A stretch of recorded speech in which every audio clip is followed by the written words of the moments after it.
के हम इस वीडियो के अंदर हम पढ़ने जा रहे हैं टेंस। देखिए बहुत बार आपने टेंस पढ़े होंगे अपने स्कूल के अंदर भी, और आपने बहुत सारे वीडियोस भी देखे होंगे टेंस के रिलेटेड, पर एक्चुअली फिर भी अपने को बार बार टेंस पढ़ने पड़ रहे हैं और अपन भूल जा रहे हैं।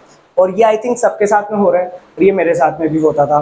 तो मैंने क्या किया करके कि जिस तरीके से स्पोकन के लिए टेंस सीखे जाते हैं उस तरीके से मैंने टेंस खुद पढ़े, और कुछ ऐसे तरीके जो मैंने खुद ऐसा, मुझे और कहीं तो नहीं मिल रहे थे उस टाइम, अभी का मुझे नहीं पता, पर उस टाइम और कहीं तरीके नहीं मिल रहे थे। तो ऐसे कुछ तरीके हैं जिसकी वजह से मैंने टेंस सीख लिए और पूरे मुझे अच्छे से आ गए। तो वही तरीके आज मैं आपको इस वीडियो के अंदर शेयर करने जा रहा हूँ, और मैं गारंटी लेता हूँ अगर आप ये वीडियो ध्यान से देखेंगे, इस वीडियो की पूरी सीरीज आने वाली है, एक वीडियो के अंदर नहीं हो पाएगा, बट हाँ अगर आप इस सीरीज को पूरा अच्छे से देखेंगे तो मैं गारंटी देता हूँ आपको टेंस आ जाएंगे, और दोबारा आपको किसी भी बुक में कोई भी वीडियो नहीं देखना पड़ेगा, और टेंस के लिए आपको कहीं और जाने की जरूरत नहीं है। तो अपन सीधा से स्टार्ट करते हैं बिना किसी देरी के। सबसे मेन टॉपिक जो अपना इंपॉर्टेंट है वो है टेंस। अब बेसिकली टेंस होता है क्या, what is the meaning of tense? तो whenever we are just talking about the tense, जब कभी हम टेंस की बात कर रहे हैं, टेंस का हिंदी में मतलब होता है काल। आई होप आप सबको पता होगा। और काल की अगर बात करें तो यह है सिनोनिमस किसका, समय का, समय टाइम, उसी का मतलब होता है टेंस। अब टेंस तीन प्रकार के होते हैं जैसे कि हमने आज तक पढ़ा है। पहला जो आज है, जो आज का वर्तमान है, मतलब जो आज है उसको बोलते हैं वर्तमान, उसको बोला जाता है वर्तमान। आज से पहले जो कुछ भी हो चुका, कितने भी सालों तक आज से पहले जो भी कुछ हो चुका, एक दिन पहले से लेके, एक घंटा पहले से लेकर के, और 5000 साल पहले या उससे भी ज्यादा अगर कभी रहा हो तो उससे पहले तक जो भी हो चुका उसको सब बोला जाता है भूत। और आज के बाद में, क्षण के बाद में जो भी कुछ होने वाला है इस मोमेंट के बारे में, बाद में उसको बोला जाता है भविष्य। This is called future. अब प्रेजेंट को अगर वर्तमान की बात करें उसको इंग्लिश में बोलेंगे प्रेजेंट, भूत की बात करेंगे इसको बोला जाता है पास्ट, और अगर फ्यूचर की भविष्य की बात करेंगे इसको इंग्लिश में बोला जाता है फ्यूचर। अब अगर मैं इसके सामने टेंस लगा दूं, जैसे वर्तमान के सामने अगर मैं ऐसा लगा दूं काल, तो टेंस के प्रेजेंट के सामने मैं क्या लगा दूंगा, tense, then it will become present tense. वही सेम चीज अगर भूत के साथ में मैं लगा दूं काल, ये मैंने काल लगा दिया हिंदी में, तो इंग्लिश में क्या लगा दूं, tense, then it will become past tense. Same चीज अगर मैं फ्यूचर के साथ कर दूं फ्यूचर या भविष्य काल, तो फ्यूचर के साथ में मैं लगा दूंगा टेंस, तो ये बन जाएगा अपना फ्यूचर टेंस। तो बेसिकली तीन टेंस होते हैं, एक वर्तमान हो गया जो आज है, इस क्षण में है, इस मोमेंट में है, इससे पहले जो कुछ हो चुका वो सारा पास्ट हो गया, और आगे जो कुछ भी होने वाला है वो सारा फ्यूचर हो गया। अब बात करते हैं इनके मेन चार प्रकार होते हैं। There are 4 kinds of tense. पहला होता है अपना इंडेफिनेट, जिसको अनिश्चित काल बोलते हैं, बट वो हमें ऐसे जानने की जरूरत नहीं है, एक बार फिर भी मैं लिख देता हूं, अनिश्चित काल। उसके बाद में दूसरा अपना होता है कॉन्टिन्यूअस, तीसरा अपना होता है परफेक्ट, और चौथा अपना होता है, जब इन दोनों टेंस को, जब तीसरे और दूसरे को, मींस परफेक्ट और कॉन्टिन्यूअस को अपन साथ में बोलते हैं, it will become perfect plus continuous. तो बेसिकली यही अपने टेंस होते हैं। तीन अपने पास प्रकार हो गए, पास्ट, प्रेजेंट एंड फ्यूचर। उनके चार प्रकार होते हैं, indefinite, continuous, perfect, perfect continuous. अब जैसे कि आपने ग्रामर के अंदर पढ़ा होगा बहुत बार कि तीन टेंस होते हैं, उनके चार प्रकार होते हैं, फिर उनके भी चार प्रकार, ऐसा नहीं है। जब भी देखिए, जब भी मैं अगर पास्ट टेंस की बात करूंगा, जब भी मैं पास्ट टेंस की बात करूंगा और इंडेफिनेट की बात करूंगा, ये बन जाएगा पास्ट इंडेफिनेट, ये बन जाएगा पास्ट इंडेफिनेट।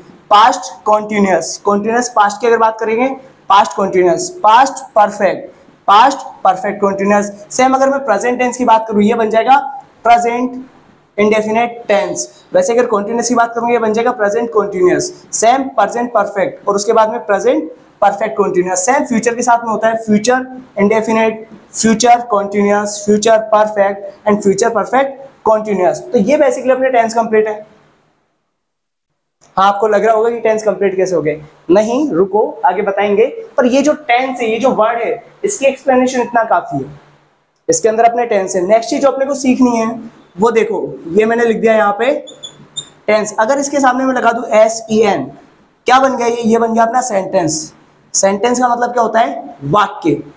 अब वही मेन चीज है, अपन टेंस आखिर सीख क्यों रहे हैं? अपन टेंस सीख रहे हैं ताकि अपने को वाक्य बनाने आ जाए। शब्द अपने को बहुत सारे पता होते हैं, लेकिन अगर उनको सही फॉर्मेशन में रखा ना जाए उनका कोई मतलब निकलेगा। फॉर एग्जाम्पल जैसे हिंदी अपने को आती है, मान के चलते हैं मैं कुछ भी शब्द लिख दूं, सपोज आम, मैं हूँ, खाता। हालांकि अपने को हिंदी आती है तो इसका समझ में आ जाएगा क्या बोला जा रहा है, आम, मैं हूँ, खाता, पर ये परफेक्ट फॉर्मेशन में नहीं है कि इसका सही तरीके से मतलब निकल कर गया है। तो हिंदी अपने को आती है तो ये सेंटेंस कैसा होना चाहिए अपने को? सबसे पहले सब्जेक्ट, मैं आम खाता। अब ये तो क्योंकि अपने को हिंदी आती है इस वजह से अपन ने बना दिया। इसका क्या बना, ये चार शब्द अपने को अलग अलग मिल गए, उनको सही फॉर्मेशन में अपन ने लिख दिया तो एक पूरा परफेक्ट अपना सेंटेंस बन गया। अब इसमें पहचानने की कोशिश करते हैं हिंदी के अंदर पहले कि कौन सा फॉर्मूला काम कर रहा है, इन शब्दों को रखा आखिर कैसे जाता है। तो सबसे पहले देखो इस सेंटेंस के अंदर अपन देखते हैं मैं आम खाता हूँ, इसमें काम क्या हो रहा है? इसमें काम हो रहा है खाने का। तो बेसिकली जो भी काम किसी सेंटेंस में होता है उसको बोला जाता है हिंदी में क्रिया। और ये किसके द्वारा हो रहा है? ये जो खाने का काम है वो कौन कर रहा है? वो कर रहा हूं मैं। तो मैं अपना क्या हो गया, कर्ता। जो भी कोई काम कर रहा है दिस इज सब्जेक्ट, उसको बोला जाता है कर्ता। उसके बाद में ये क्रिया करने के बाद में मैं किस पे कर रहा हूँ? ये वाली क्रिया आम पे, आम को खा रहे, तो ये हो गया अपना कर्म। तो बेसिकली अगर अपन देखें तो हिंदी का अपना फॉर्मूला बनता है कर्ता कर्म क्रिया, कर्ता कर्म क्रिया। उसको याद रखने के लिए बस ऐसा फॉर्मूला नहीं है, मेरे जो सर हैं उन्होंने मुझे बताया था कभी जब मैं 10th क्लास में हुआ करता था। आज मैं आप लोगों को बता रहा हूं जिससे आपको परमानेंट याद हो जाए। कर्ता कर्म क्रिया, यही हमारी दिनचर्या। कर्ता कर्म क्रिया, यही हमारी दिनचर्या। ये देखो हो गया अपना हिंदी का फॉर्मूला। अब इस फॉर्मूला से अपने को पता लगता है कि अगर मैं सबसे पहले स्थान पे कर्ता को रख दूं, उसके बाद में कर्म को रख दूं और फिर क्रिया को रख दूं तो मेरा सेंटेंस सही बन जाएगा, मेरा जो वाक्य हिंदी का वो सही बन जाएगा। आप अपन सेम चीज देखते हैं इंग्लिश के साथ में भी ऐसा होता है क्या? और अगर होता है तो उसके अंदर अगर चेंज होते हैं तो क्या होता है, और सेम होता है तो उसको अपन कैसे यूज करेंगे। अपन मैं एक सेंटेंस यही वाला लिख देता हूँ इंग्लिश में, आई ईट मैंगो। ये अपन ने तीनों चीज लिख दी, क्लियर है। अब इसके अंदर अपन पहचानने की कोशिश करते हैं। आई क्या है? आई का मतलब होता है मैं। और ईट क्या है? ईट का मतलब होता है खाना। और मैंगो क्या है? मैंगो अपने को पता है कोई फल है, सब फल है, कोई वस्तु है। अब इसके अंदर सबसे पहले काम कौन कर रहा है? कर्ता। तो कर्ता कौन हो गया? आई, पहले स्थान पे अपने कर्ता आ गया। उसके बाद में ईट, ईट क्या होती है? क्रिया। अपने को पता है ईट का मतलब खाना होता है, उसका मतलब हो गया क्रिया। और मैंगो क्या हो गया? कोई वस्तु, मतलब कर्म। तो बेसिक अपना जो डिफरेंस आया है वो क्या है? यहाँ पे क्या था? कर्ता, फिर कर्म, फिर क्रिया। और इंग्लिश के अंदर ये चीज कैसे बदल गई? कर्ता अपना सेम जगह पे है, उसके बाद में आ गई क्रिया। यहाँ पे देखो क्रिया बाद में थी, पहले क्या आ गई? क्रिया, उसके बाद में आ गया कर्म।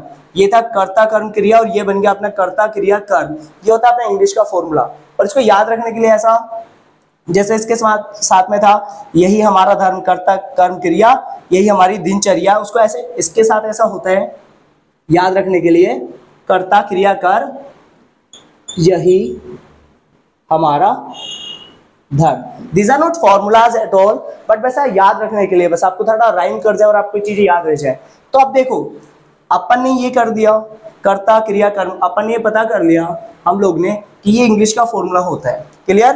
अब अपने को क्या है, कर्ता को इंग्लिश में क्या बोला जाता है वो देख लो। कर्ता को इंग्लिश में बोलते हैं सब्जेक्ट, क्या बोलते हैं? सब्जेक्ट। और क्रिया को इंग्लिश में बोला जाता है वर्ब।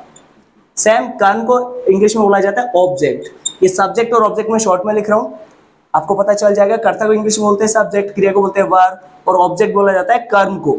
अब एक चीज अपने को जानने की जरूरत है, अंग्रेजी के अंदर,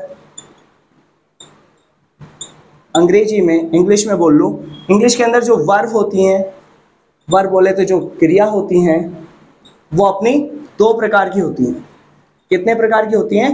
दो प्रकार की, जिसमें से अपनी पहली होती है सहायक क्रिया और दूसरी अपनी होती है मुख्य क्रिया। पहली अपनी होती है सहायक क्रिया और दूसरी होती है मुख्य क्रिया। इन दोनों चीजों को इसमें ऐड कर देंगे तो ये अपना फॉर्मूला बन जाता है। सबसे पहले सब्जेक्ट की जगह पे सब्जेक्ट, उसके बाद में पहले आ जाती है अपनी सहायक क्रिया, तो पहले लिख देंगे सहायक क्रिया को हिंदी इंग्लिश में बोला जाता है, यही बता देता हूं, हेल्पिंग वर्ब। इसको बोला जाता है हेल्पिंग वर्ब। सहायता का मतलब हेल्प ही होता है, तो सहायक मतलब हेल्पिंग वर्ब। और मुख्य क्रिया को बोला जाता है मेन वर्ब। अब यहाँ अपन फॉर्मूला देख लेते हैं क्या बना। सब्जेक्ट अपना आ गया, वर्ब की जगह दो क्रियाएं आ जाएंगी, वर्ब की जगह दो वर्ब आ जाएंगी। पहली अपनी आ जाएगी हेल्पिंग वर्ब, जिसका मतलब होता है सहायक क्रिया, और दूसरी अपनी आ गई मेन वर्ब, जिसका मतलब होता है मुख्य क्रिया, और लास्ट में अपना आ गया ऑब्जेक्ट। तो ये अपने पास अंग्रेजी का एक फॉर्मूला निकल करके आ गया कि अगर मुझे कोई भी शब्द अगर दिए जाए और मैं इस फॉर्मूला के हिसाब से अगर लिख दूं तो शब्द जो सेंटेंस है मेरा वो एक परफेक्ट फॉर्मेशन में आ जाएगा, एक परफेक्ट सेंटेंस बन जाएगा। इसके हिसाब से एक एग्जांपल करके देख लेते हैं, लेकिन उसके लिए बोर्ड पे जगह नहीं है, चलिए यहाँ पे देख लेते हैं। एग्जाम्पल अपन देख रहे हैं, यहाँ पे बोर्ड यूज कर लेते हैं। अब मैं यहाँ कुछ शब्द, जैसे हिंदी के मैंने कुछ शब्द लिख दिए थे 4, वैसे इंग्लिश के कुछ शब्द लिख देता हूँ मैं, उनको परफेक्ट फॉर्मेशन में करने की कोशिश करते हैं उस फॉर्मूला के हिसाब से देख देख करके। आप प्लीज अपना पूरा फोकस इस पे रखिएगा। जब भी मैं फॉर्मूला की बात कर रहा हूँ, I am talking about this thing, subject plus helping verb plus main verb plus object, इनके साथ में वर्ब ऐड कर देता हूँ ताकि आपको पहचानने में आसानी हो। Helping verb plus main verb. अब मैं कुछ शब्द लिखने जा रहा हूं, आप ध्यान से देखिएगा। सपोज वी स्कूल, वे स्कूल, डेली और गो। ये अपन ने 1 2 3 4 ये अपन ने शब्द लिख दिए, लेकिन इसका कोई मतलब नहीं निकल रहा, कोई सेंस नहीं है। There is no meaning of these words। अगर अकेले इन वर्ड्स का कोई मतलब ही नहीं है, इनका मतलब कब निकलेगा, जब इनको परफेक्ट फॉर्मेशन में लिखेंगे। तो सबसे पहले अपना फॉर्मूला क्या बोलता है, अपन क्या लिख दें, सब्जेक्ट। अब इसके अंदर देखो सब्जेक्ट अपना क्या निकल के आ रहा है, वी, तो अपन ने सबसे पहले क्या लिख दिया, वी। उसके बाद में हेल्पिंग वर्ब क्या आ रही है अपनी, हेल्पिंग वर्ब इसके अंदर से अपने को दिख रहा है, इस इन वाक्यों के अंदर हेल्पिंग वर्ब कोई भी नहीं है, इनके अंदर हेल्पिंग वर्ब कोई भी नहीं है, क्योंकि ये ऐसा सेंटेंस है जिसके अंदर हेल्पिंग वर्ब एब्सेंट होती है। अब ये क्यों होती है, वो जब टेंस आगे अपन पढ़ेंगे उसमें क्लियर आपको हो जाएगा।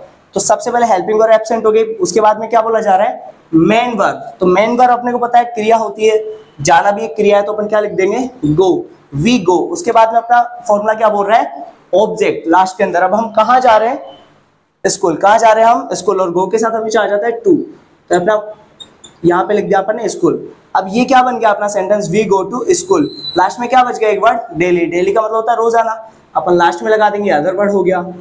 अब ये अपना सेंटेंस बन गया, वी गो टू स्कूल। इसका मतलब क्या हुआ, हम स्कूल जाते हैं। आई होप आपको ये समझ में आया होगा। एक बार आप इससे स्क्रीनशॉट ले लीजिए ताकि इसको साफ करके फिर अपन आगे चल सकें।